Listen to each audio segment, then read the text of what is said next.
Mister, secondo anno consecutivo in cui alla fine il popolo di Messina può festeggiare, possiamo dire che senza di lei il Messina non riesce a salvare la categoria. Ma è andata bene per 2 anni di fila, l'anno scorso sembrava quasi un'impresa impossibile, quest'anno addirittura molti mi dicevano che era un passo sbagliato tornare a Messina perché rischiavo di rovinare quello che di buono avevo fatto l'anno scorso, ma in effetti il mio obiettivo era salvare quello che ero riuscito a fare l'anno scorso. Ci sono riuscito, l'impresa è stata più difficile, però per questo è anche più bella. Mister, ogni impresa, anche la più razionale, c'è la razionalità. Che è successo? Cosa ha fatto e come hanno risposto i calciatori? Ma devo dire che è stato bravo il presidente Sciotto e il direttore Lo Giudice che sul mercato hanno preso i giocatori giusti.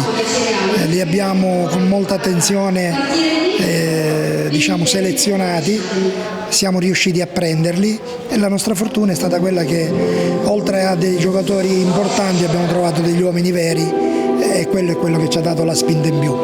Tanto secondo anno consecutivo in cui il Messina si salva con un gol decisivo di un giocatore messinese, l'anno scorso Rizzo, quest'anno Tonino Ragusa. Sì, si vede che è segno del destino, che poi sarebbe giusto che magari la squadra del Messina ci fosse qualche messinese in più, visto che ce ne sono tanti in giro per l'Italia che calcolano cambi anche importanti. Io credo tanto in queste cose.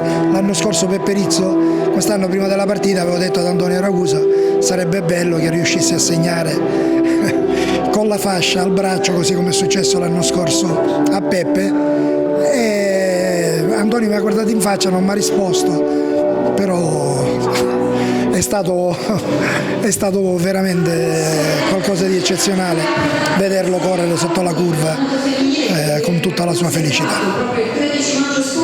Mister, una battuta a questo punto sul futuro. Viene da sé chiedersi, dopo Siracusa, dopo Messina 1 e dopo Messina bis, come mai un allenatore come Ezio Raciti non venga confermato quantomeno per costruire qualcosa dall'estate?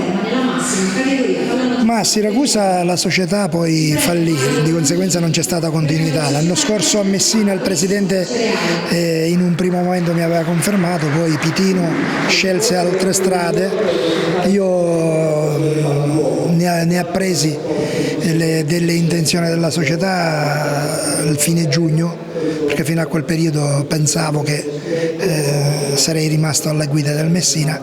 Poi hanno fatto una scelta prendendo un allenatore con un profilo importante, di conseguenza ci sta pure. Quest'anno spero di avere la possibilità di iniziare dall'inizio. Il mio cuore mi dice Messina, la mia priorità è Messina, però vediamo se non ci dovessero essere le possibilità di andare da un'altra parte.